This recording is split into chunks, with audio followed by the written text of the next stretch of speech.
Thank you. Thank you very much. Oklahoma City, thank you.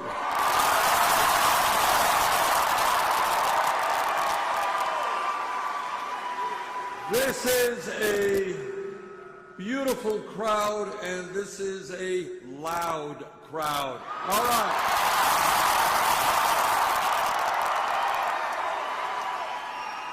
Let me thank Hannah Wolf and powwow dancers and horse thief. And let me thank Representative Mike Shelton and former Senator Connie Johnson for their very generous introductions. But mostly, let me thank all of you for being out this afternoon. This is a fantastic crowd.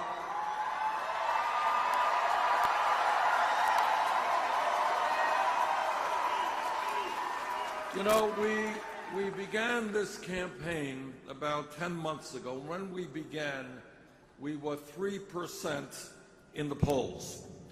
We were 50 or 60 points behind Secretary Clinton. We had no money, we had no political organization, and we were considered a fringe campaign. A lot has changed in the last 9 months.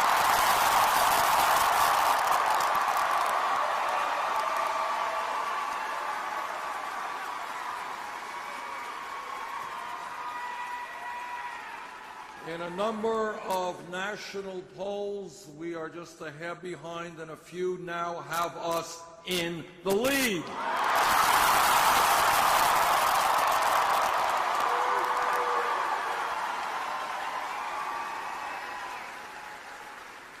As all of you know, on Tuesday, Super Tuesday, over 800 delegates in 11 states are going to be selected. 77 of those, well, many of those delegates will be selected right here in Oklahoma.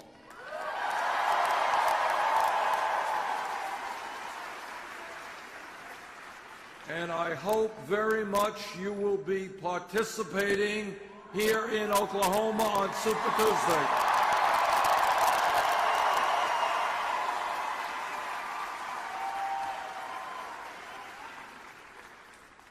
Football, and I know you guys are enthusiastic about football, I know that. Football is a spectator sport unless you're out on the field. Democracy is not a spectator sport.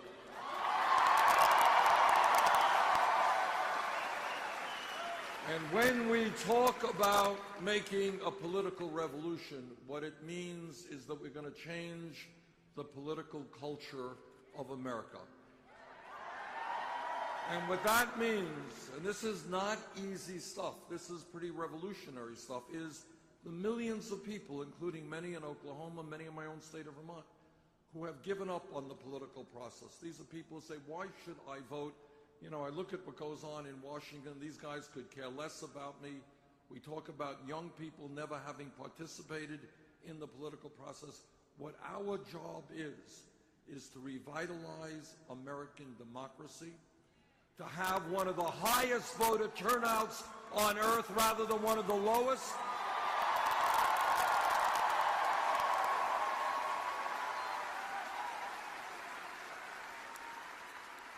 And to make people understand, I know that here in Oklahoma you got a whole lot of veterans, and we thank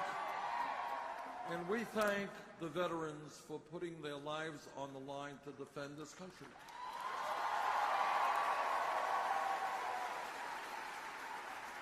And when we talk about defending our country and our way of life, what we are talking about is defending American democracy. We do not defend American democracy as citizens if we do not vote.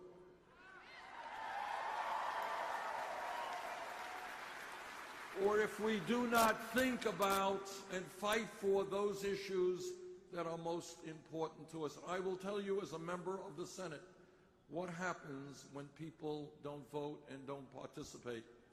Decisions will be made, but without your best interest at heart. Decisions will be made by lobbyists and campaign contributors who could care less about the people of Oklahoma.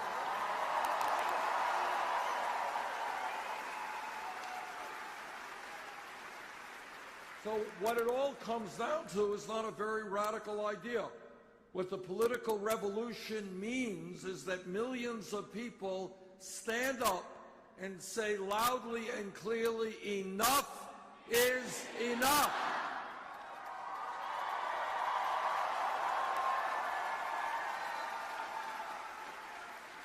And what that means, not a radical idea, is that instead of a handful of campaign contributors, billionaires controlling our government, we want a government that works for working families, not just the 1%.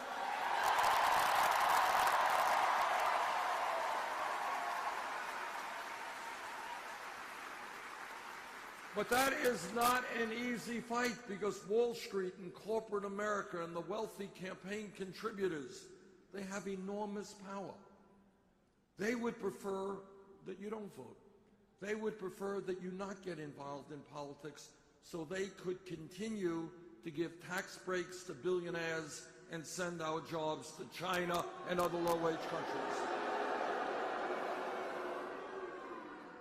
And our job is to tell them they will not continue to control this country. It belongs to all of us.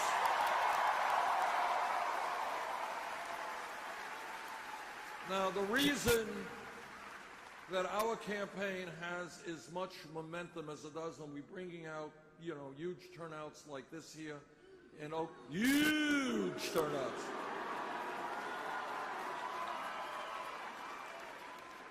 Is we're doing something very unusual. We are telling the truth.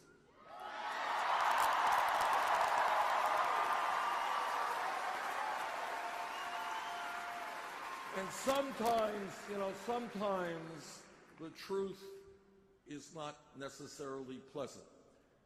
But we as a nation cannot go forward unless we understand honestly and truthfully what is happening to us today. And that's what this campaign is about. And this campaign is gaining momentum because instead of listening to people who contribute to super PACs, to billionaires, we are listening to the American people, and we are listening to you.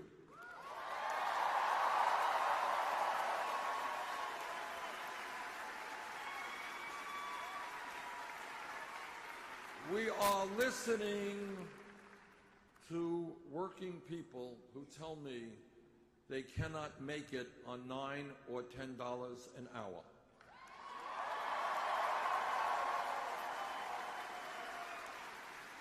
That they are working longer and longer hours, but they still do not have enough money to take care of their families.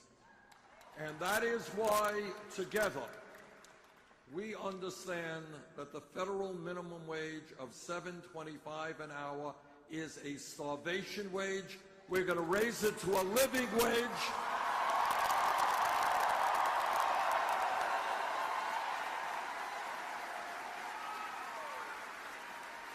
And to my mind, a living wage is $15 an hour over the next few years.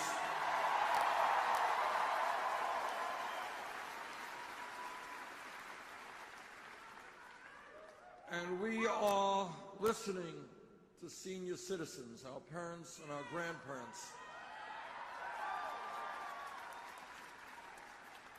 And what seniors are telling me is they cannot make it on $11,000 or $12,000 a year Social Security. They cannot buy the medicine they need. They can't buy the food they need. They can't keep their homes warm. Now, my Republican colleagues running all over this country, and they are saying we have got to cut Social Security. We have got to cut benefits for disabled veterans. Now, I really don't know. I really don't know how anybody with a heart and a conscience can talk about cutting benefits for people getting $12,000 a year.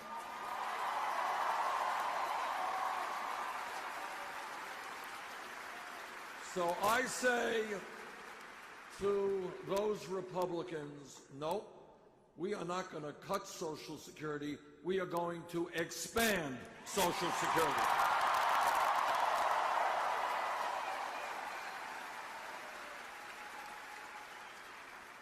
And we are listening to veterans all over this country who tell us that they need quality health care and they need to get their benefits when they need them. And when you put your life on the line to defend this country, you are going to get the best health care that we can provide.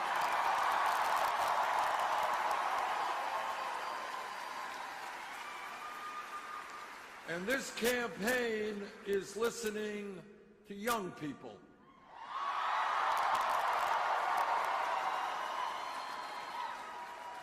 Some of whom are here today.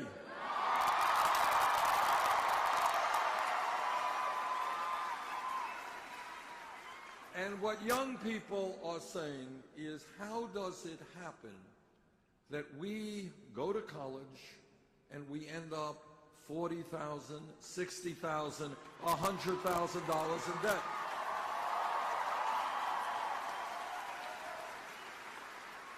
Now, what this campaign is about, and it's unique, it is asking the American people to think beyond the status quo, think outside of the box. And on this issue, I just want you to think about it for a moment and see how crazy it is. Everybody here knows we need the best educated workforce in the world. Everybody here knows that education and learning is an inherent part of what being a human being is about.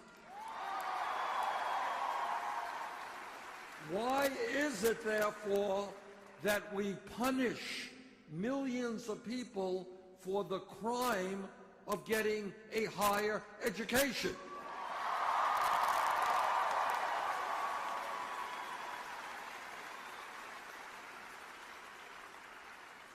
We should not be punishing people. We should be rewarding people, encouraging people to get a higher education.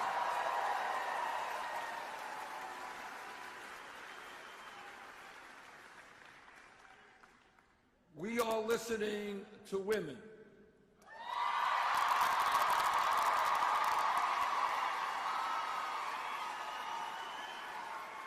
And we are listening to women who are telling us that why is it that when they go to work, they are making 79 cents on the dollar compared to a man doing the same job?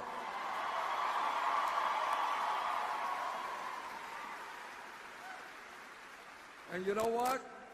There is no rational economic reason for that. It is just old-fashioned sexism.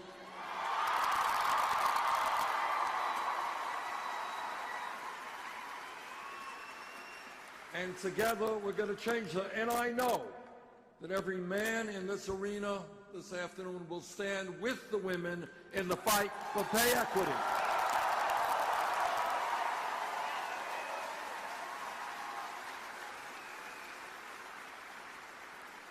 Now, we are listening in this campaign to young parents. And it's not easy being a young parent. I was once a young parent, I know that. And what are young parents telling us? They're saying, look, well, thank you, young parents. Love you.